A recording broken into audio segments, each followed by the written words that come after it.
Guys আমার video শেষ হয়ে গেছিলো দেখে আমি করতে পারিনি। এখন আপনাদেরকে দেখাবো এটা কীভাবে করবো। দেখেন এই যে এটুকু নিয়ে আমি দেখেন কি করবো। এই যে আপনি এটা গোল করে নেবেন, এরকম গোল, এটা গোল করে আর যে এই যে এটা নেবেন, এটা নিয়ে দেখেন পাশে এইভাবে দিবেন, ঠিক আছে? তারপরে এইভাবে দিবেন, একটুখানি এইভাবে করবে, ঠিক আছে? করে আমি দুই সাইডেরটাও লাগিয়ে দিই।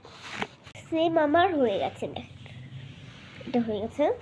এখন আমি কি করব আপনাদেরকে দেখাচ্ছি। এখন করব চোখ। চোখ করার জন্য আমার কালো কালারটা কোথায় ভাই? দাঁড়ান আমি কালো কালার খুঁজে নিয়ে এসেছি। এই যে এখন আমি কি করব আপনাদেরকে দেখাবো। এখন